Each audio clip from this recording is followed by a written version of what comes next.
Hello, my name is Faina, and I have dedicated the last 7 years to honing my craft and fine tuning my strategy. Welcome to Trading in the Zen, where we help traders find their groove.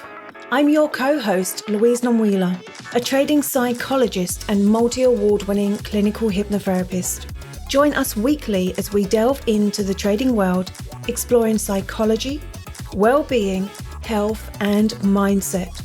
Through expert insight, interviews, and actionable strategies, we help you as traders unlock the mindset needed to navigate markets with confidence and achieve peak performance. At Trading in the Zen, we believe that there's much more to trading than numbers and probabilities.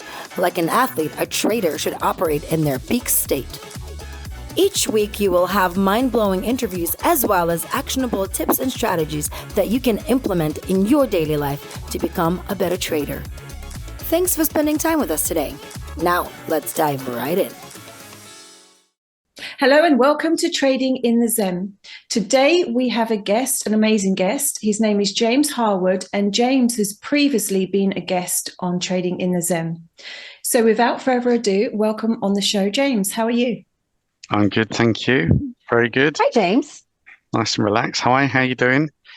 I'm doing great. So let's dive in. First of all, you're in Thailand and you're taking an extended break from trading. So at the moment, you're in between the UK and Thailand. But I thought, why not start with talking about extended breaks and breaks when it comes to trading? Let's talk about the highs and the lows that you feel, are a benefit, traders can benefit from. Yeah, I mean, and this is not the easiest of breaks, actually. I mean, I don't sort of like the odd week or something like that, but I've kind of forced myself to take, a good 6 weeks, and it's hard work because quite often I feel my whole purpose in life is to trade. I get up in the morning to trade and blah, blah, blah. And so when that goes, it's like, oh God, I don't know what I should be doing myself. So it's quite hard actually. But I have high hopes for it. What caused this break? What prompted you to take the break? Because I know, when you're trading, it is so hard. It feels like you're missing a friend or have some sort of, it's your routine. I want to know what the market is doing and why are you taking it and how are you taking a break? So basically, I was always, I don't really like trading in January. Historically, I've never had an awful lot of luck with January trading, because for me, the way I trade, the first couple of weeks, the market hasn't kind of settled down after the Christmas break, and it's all a bit hectic. So I wouldn't have traded those 2 weeks anyway. And then I thought, do you know what? I'm going away in February. And I was over here in October and November, and I was here trading for that whole time. But this time, I've got other things on my mind. I've got the book, and when I'm trading, I have to be trading. There can't be anything else. It's just that. And so if I've got other things pulling me in other directions, it can end badly. Mm-hmm.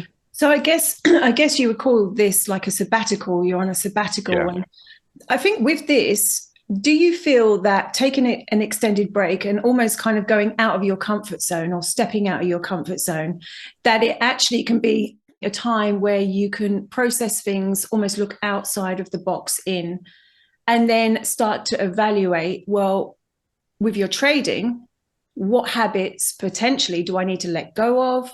What do I need to do differently and so forth? Do you feel that can help with that? Yeah, I mean, I am kind of hoping that when I get back in front of the monitors, I'll have left some bad habits behind. We all get into bad habits trading, however good and disciplined we are. Things slip, they just do. So I'm hoping that I'll have left some bad habits behind, and maybe I'll be looking at it through sort of fresh eyes again as well. Yeah, great. That's great.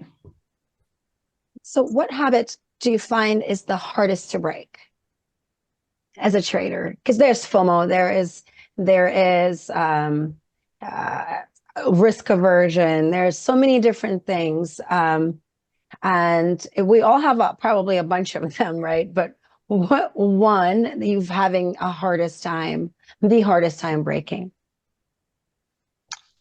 Second guessing myself. Mm. Mm, So common. mhm. Yeah, definitely second guessing myself.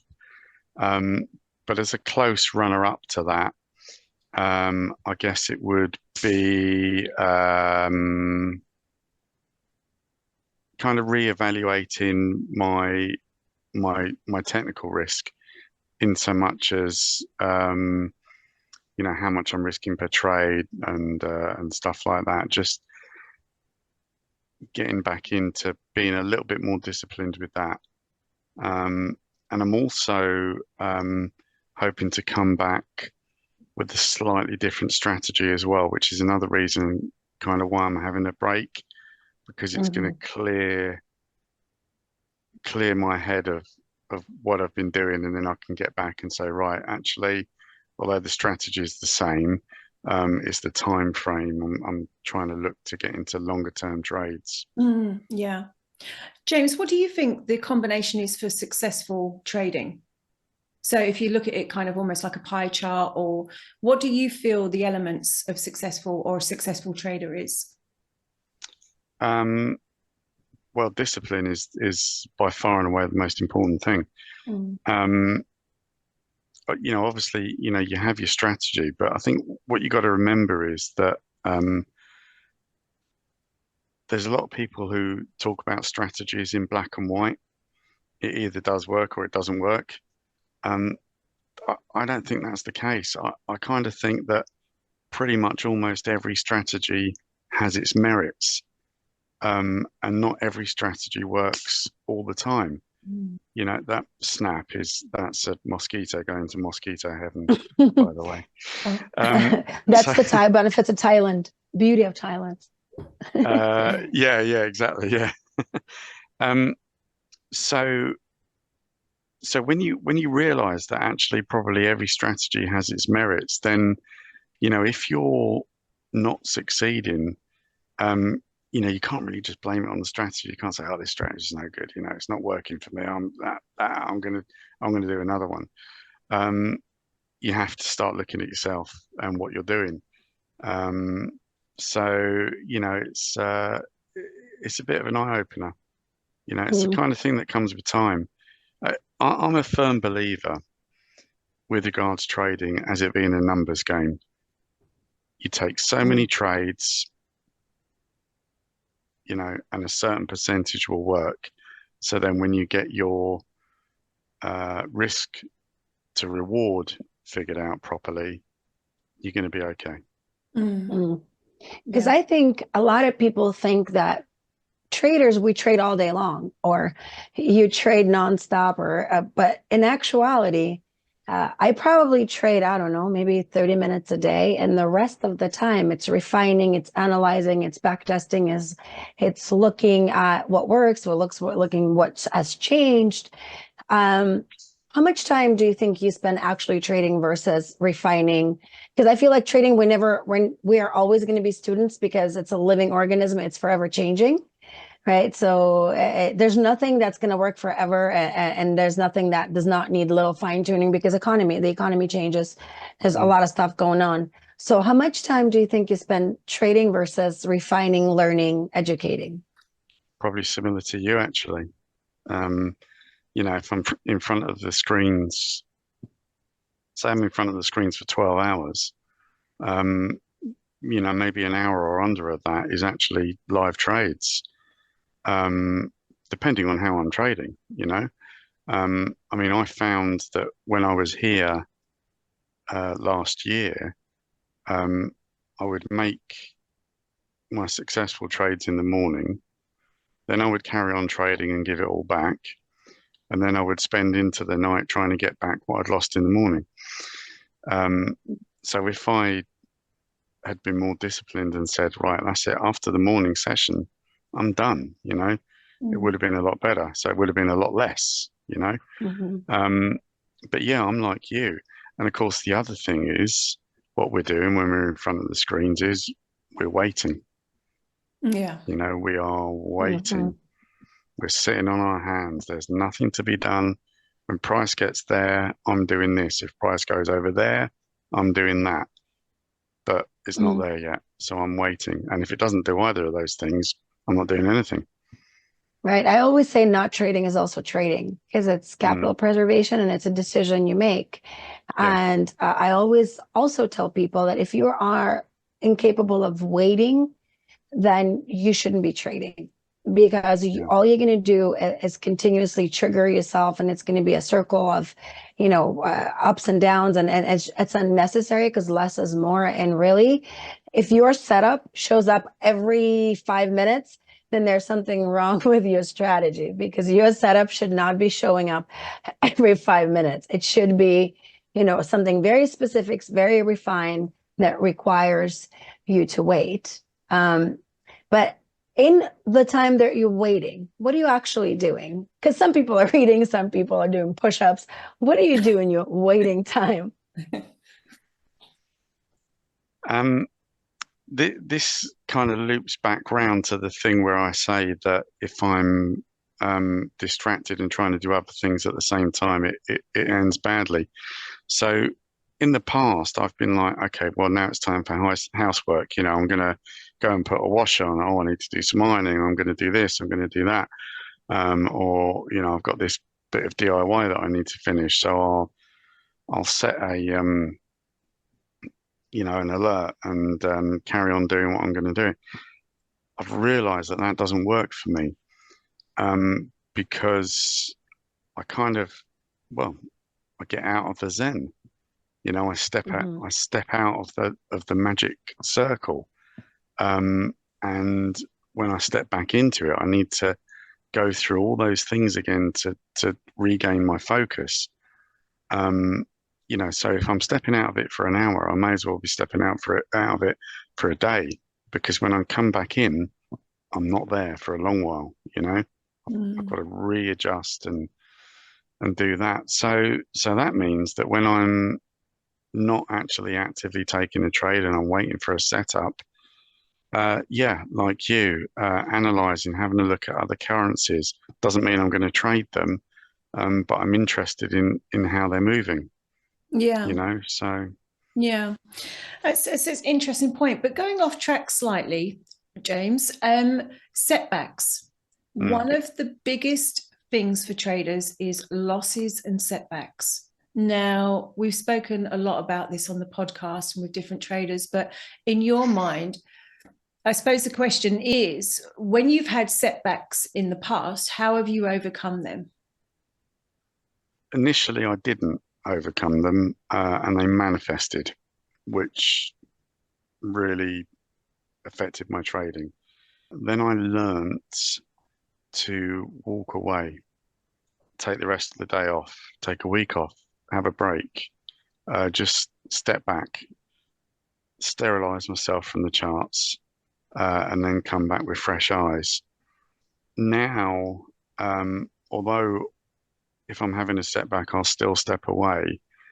The other thing that I can do is to stop everything and start again with my analysis, i.e., top down, highest time frame.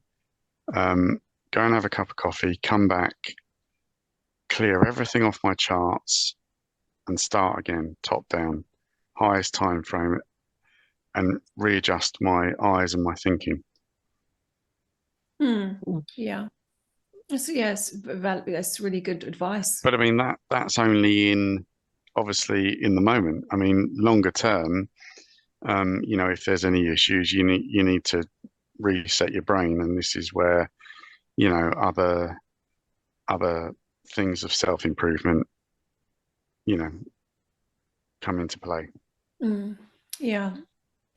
So while we're on the subject of that, can we talk about your most expensive we we have spoken about this on the last podcast, and we had so much feedback, but I want you to share this again. Your most expensive trading mistake, please, James. We're listening. Yeah, so If it's not too soon. no. Yeah, so my most expensive trading mistake was a call of nature. And it was in the early days when I assumed that the charts would wait for me, you know. So I need to go to Lou. Well, okay, the price will just stay where it is. Yeah, and it turned out it didn't. I mean, I hadn't set a stop loss, and I thought, well, how bad can it be? Literally 2 minutes. How bad can it be? And yeah, Oh, it can be bad. it can be about 500 quid bad. You know, it's the most expensive toilet trip I've ever made. And a lesson learned, I guess. Yeah. Yeah. Yeah. Those stop losses are there for a reason. There are people who hope and pray that things turn around, and those people learn some really, really valuable lessons Yeah. about how the market is not gonna. That's Wait. not a strategy that works. Yeah, you've either got to have a stop loss or a catheter. Mm-hmm. Yeah. Preferably a stop loss. Stop loss is less painful and, you know, less evasive. So James, what is the best trading book you've ever read? Is there anything that really you read the book and you said, you know what, this is going to make all the difference? I keep away from trading books. Huh. Interesting. I keep Why? away from trading books. Because I, by no way, the best trader in the world, but I am my best trader. You know, for my personality and my lifestyle and the way I think, you know, the way my neurons fire. Different people come at stuff from different directions, and you know, you could have 100 people that will look at a chart and they may come up with 100 different variations of the same thing. I need to trade my way because it's the only way I know how to do it. And I don't want to compare myself to somebody else. And that's the other thing, you know, I go reading trading books and this guy says, oh, I did this and I did that and this and that, and it doesn't work for me. Then I'd start beating myself up and thinking, well, why can't I do that? You know? And that's a big thing for me. So I need to kind of stand alone, make my own mistakes and do that. Having said that, books can help, but they don't happen to be trading books. So, you know, the chimp complex and stuff like that are things that I find really interesting and helpful in my trading in a roundabout way.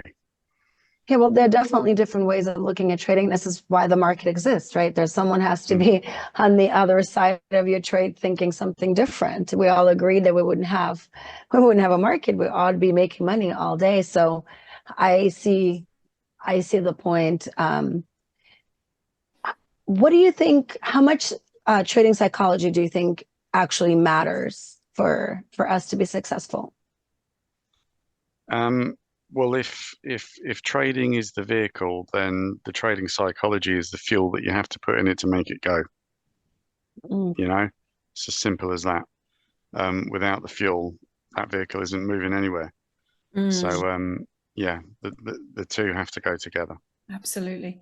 Why do you feel so many traders still don't invest in their psychology? So I'll give you an example. There's so many traders when things are not working out, the first thing they'll look at is their strategy and change. Then it's a new strategy. Then they'll do another course. And the last thing generally they look at is their psychology, which is the most important part. Why is that? I think there's two reasons. One is because the world has changed, you know, with the internet and stuff like that, and people want instant gratification now. And with instant gratification, they also want instant success. Yeah. So, all these videos on YouTube of someone sitting on the bonnet of a Lamborghini and, I bought Bitcoin and it bought me this, which we all know is rubbish, right? But unfortunately, because people want instant gratification, they just sold on that straight away. And the other thing is that the trading psychology is the hardest part of trading, right?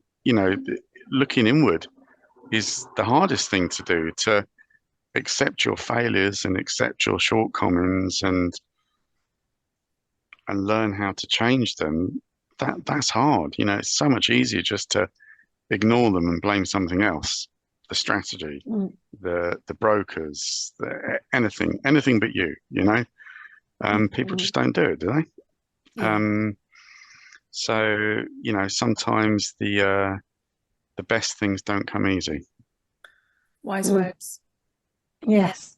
And the trading is you against you, and people blame the market, people blame the, reports and all of that. But essentially, it is you, because you're the one that is pressing the button. And so you have to own the consequence of the decisions you make. And it's really hard because we like to blame everyone for everything, right? It's because I think that trading makes you, and if you're really in tune and kind of understanding it, what you're doing, reevaluate who you are, your habits, your hangups, your stories. And it doesn't seem like trading would do that, but I think I've had the most self-discovery while trading, because it made me face so many things about myself. Like when I say, I'm not going to do this, and you do this every single time, you're like, well, what is my word, right? Or fear of loss, or fear of losing money. Your money story will come forward so quickly. So when your stories or your skeletons surface, what do you do? How do you counter? Who do you call? How do you work with that? Well, therapy helps me in life a lot anyway. So, whether it's trading or not, therapy is kind of my thing. It just helps me to process stuff and to understand stuff, and defrag my emotional bucket. So that's what works for me. Other people do keep fit, exercise, go running, go shooting, do this, do that. It kind of all does the same thing, doesn't it? Yeah. I'm no runner, and shooting in the UK is a little less accessible than in the US and some other countries in the world. So, therapy is my thing. But I mean, going back to your point about the things that trading drag up, yeah. When I was maybe 12, 13 years old, I used to play a lot of squash, competitively, or racquetball in the US. And I remember reading a book about squash. It was kind of a comedy type, light-hearted book about, what players do wrong and stuff like that. And I've never forgotten one of the paragraphs in it said, where a lot of people go wrong is they play squash or racquetball to get fit. But the reality is that you need to get fit to play squash. And that's true with trading.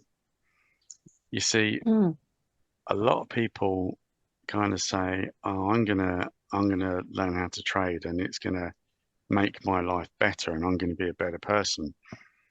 It's the wrong way around. Yeah. You need to make your life better and be a better person to learn how to trade. Absolutely. Yeah. That is a very good point. Yeah. It's a very good point, because if you have not faced your shortcomings as a human being and your triggers as a human being, trading is just gonna exasperate it. It's gonna make it bigger, Big time.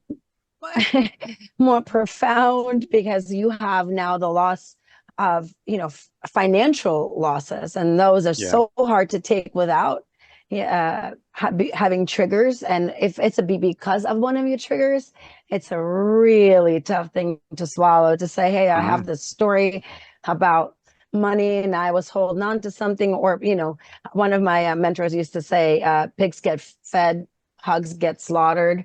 And there are people who, just want to go for that home run every single time. And if you're that kind of person, and then you end up losing everything. So there's so many different things that you have to have conversations with yourself about, that it's really hard. Sometimes I was telling my friend, I'm like, I don't know if I can dig any deeper at this point. I feel I've dug so deeply, and then something else comes up and you're like, holy crap, I thought I was over it. I know. We have so so many layers, and we're so complex, aren't we? And I think trading really brings that out. It's like, how many have I got to the core yet? Are we done? Yeah, it's exhausting. You're like constantly, I'm like, I don't want to analyze myself anymore. But I mean, that emotional side of you kind of just turns into the Incredible Hulk and bursts out, and just takes over everything. Yeah. Yeah. And interesting. I mean, we've spoken about losses, but wins, gains, profit.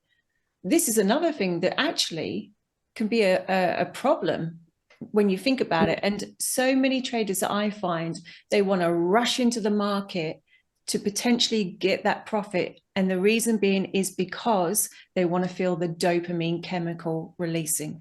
They want to feel it's like eating a bar of chocolate, isn't it?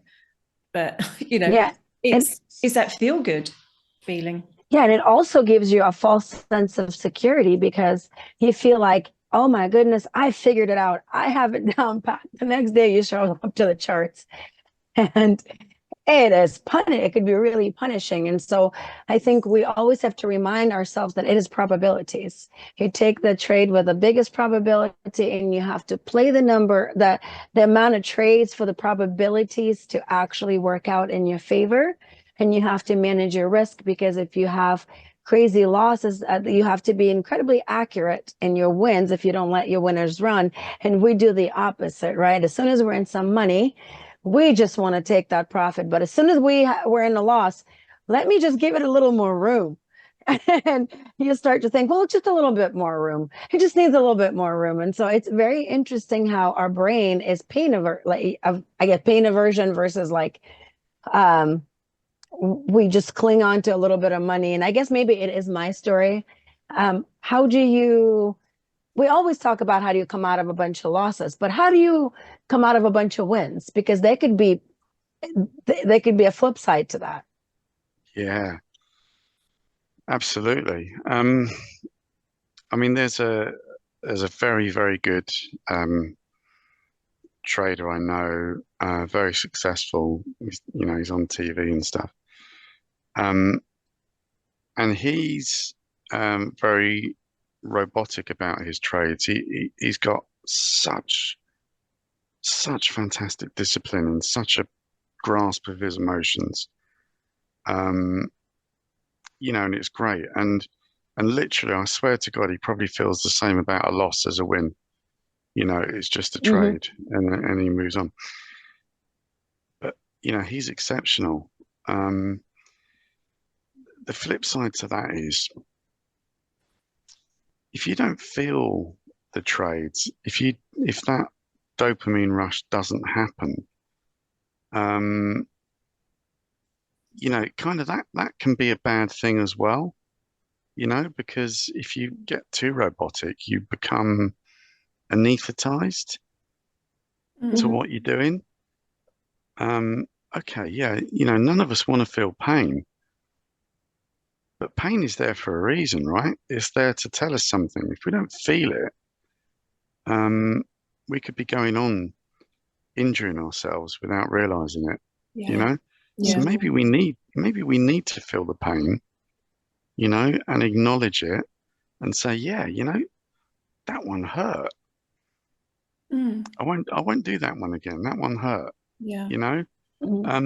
But if we anesthetize ourselves and we don't feel the pain, and we learn to have tunnel vision, and if that trade didn't work, okay, it doesn't matter. I'll move on to the next one.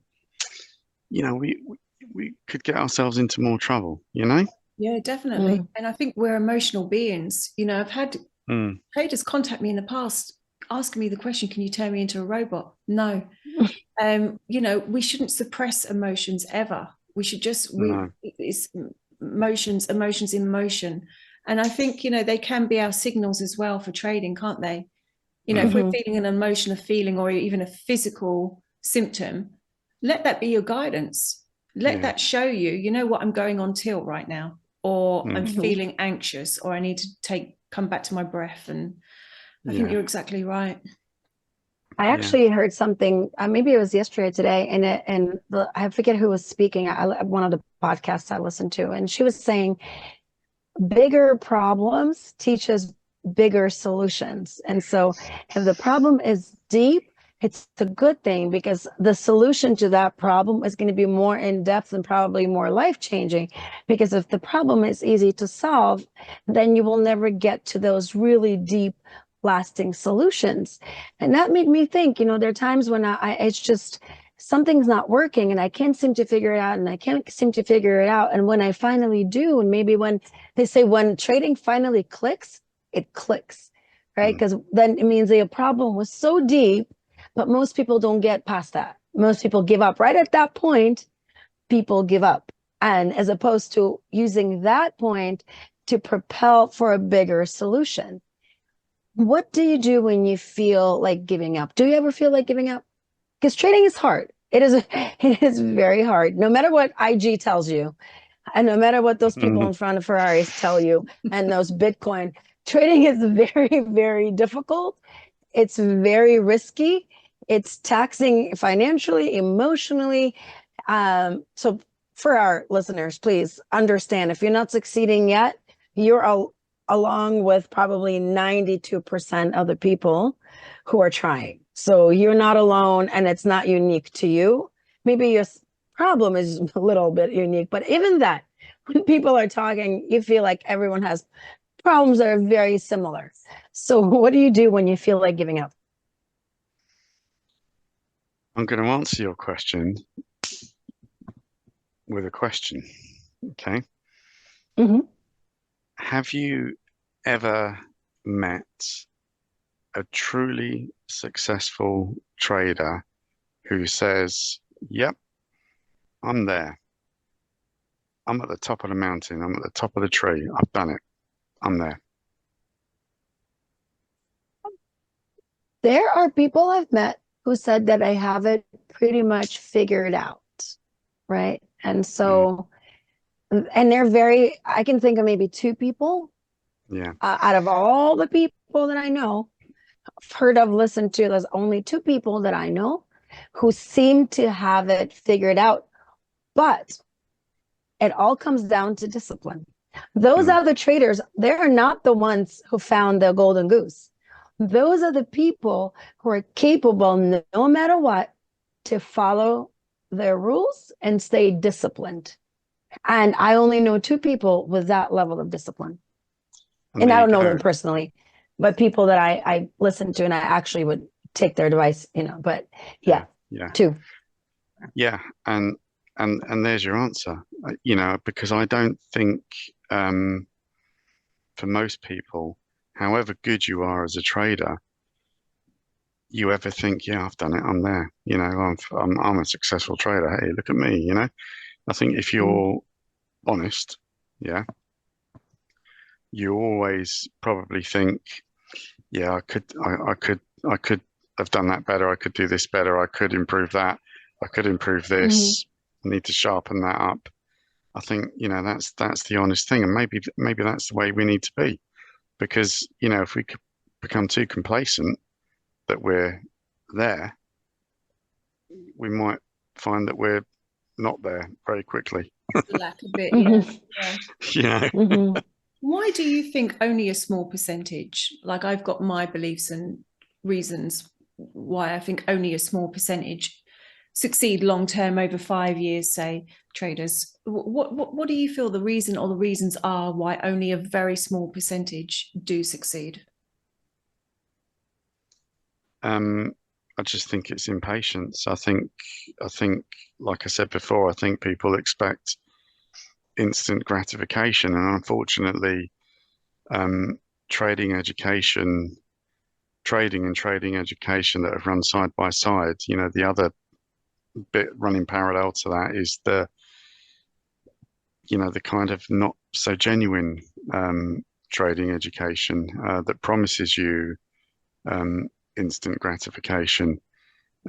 So I think that it's just a misconception, and I think people come into it with this misconception that, in a couple of months, maybe three at the most, they'll have cracked it. A year down the line, they'll have paid off their mortgage. And when that doesn't happen, they just say, no, well, it's not working. It doesn't work. It's all BS, you know? I think the ones that stick at it and do succeed have more realistic expectations.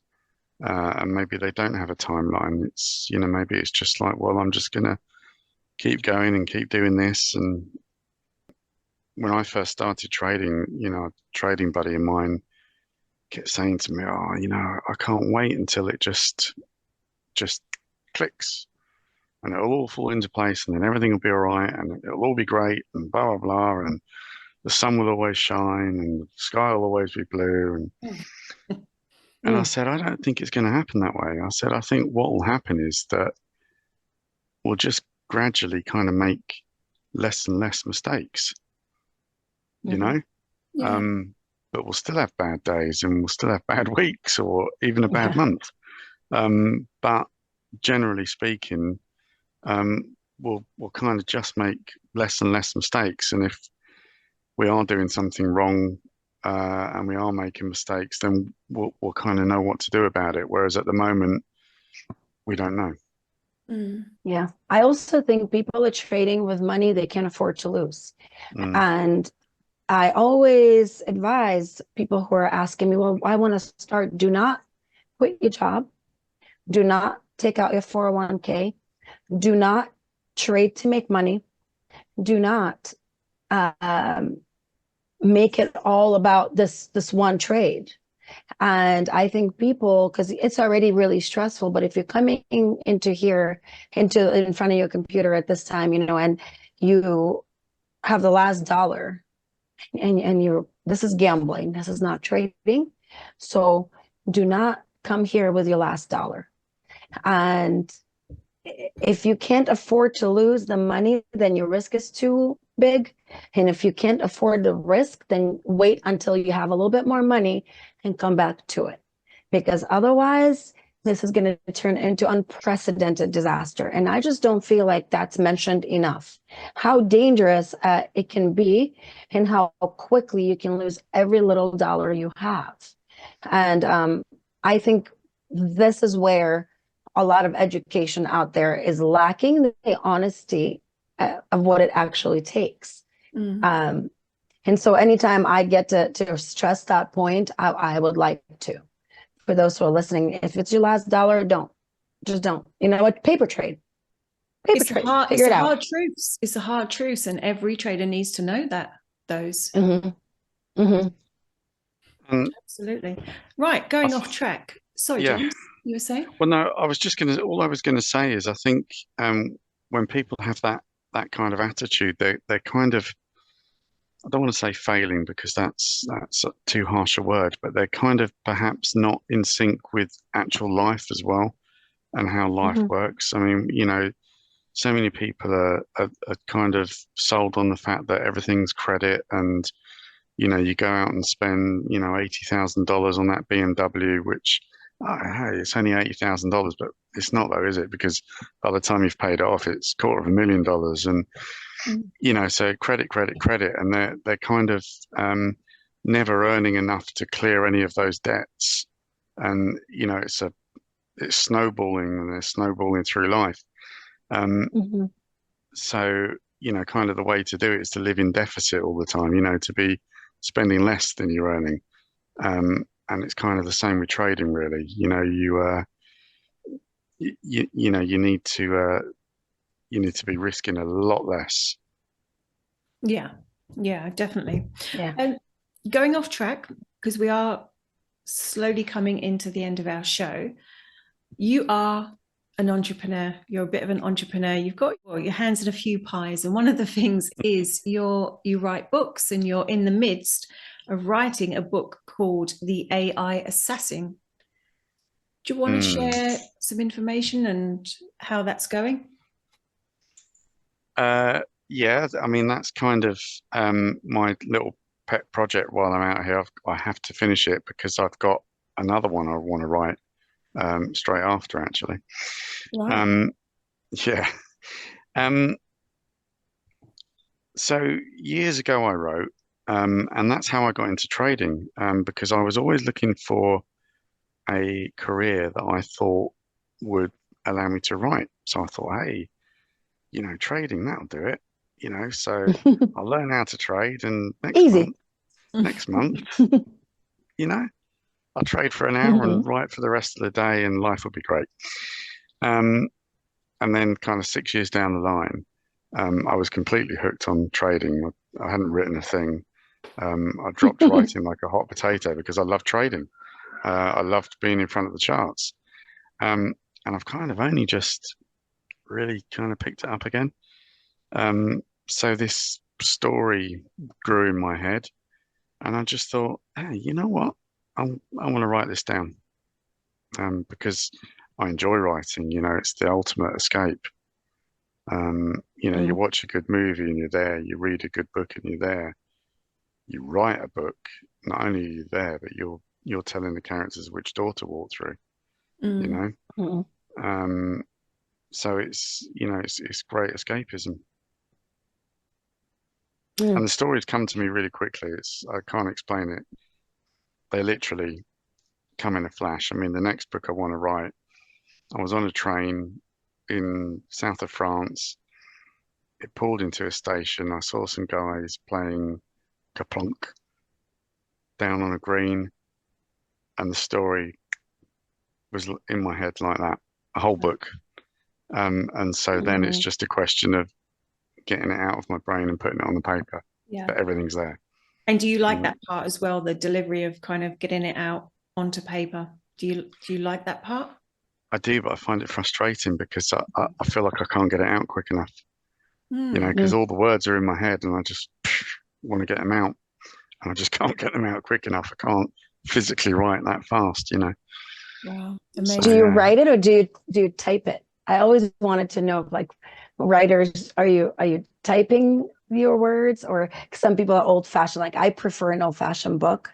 Yes, I have a Nook and whatever, but there's something about having your book and having, like, opening it and the sound of the pages and the weight of the book in your hand and the way it smells. It's an experience. And I feel like with all the reading devices, we're losing a little bit of that reading experience, and maybe it's antiquated. Do you like the sound of pen against paper or click, click, click?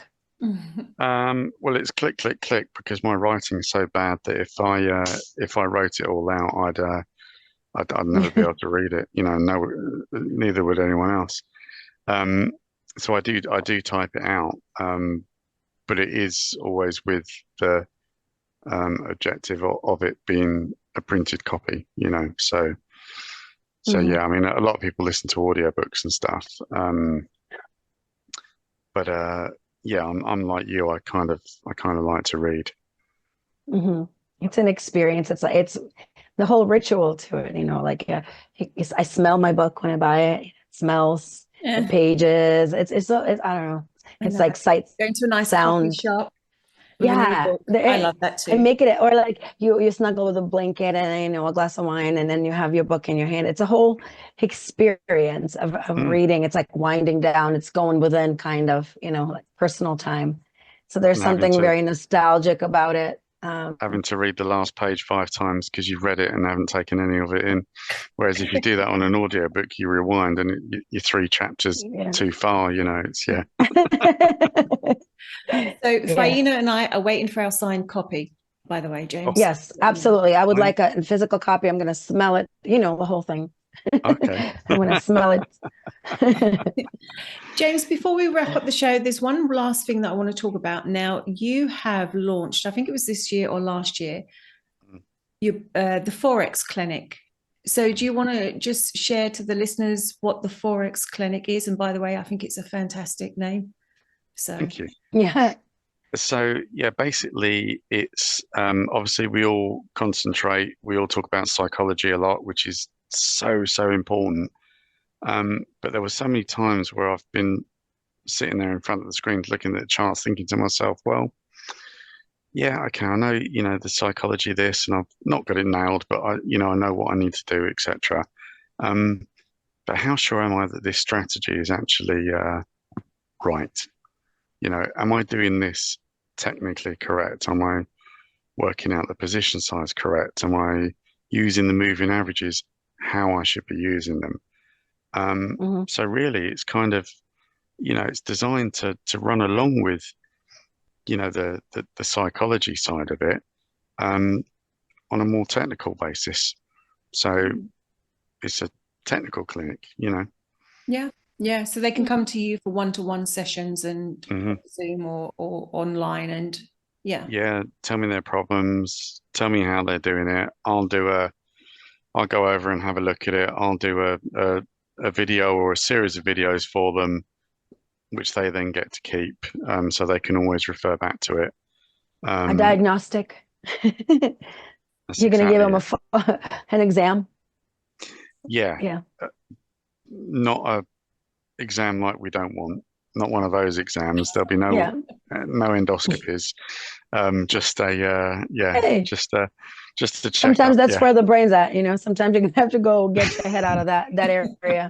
So I'm not gonna say that it's not useful, because my head has been permanently lodged in that general area from time to time. And if somebody would just do a diagnostic, I probably would save a lot of money. But okay, it's a one-on-one type of experience. Yeah.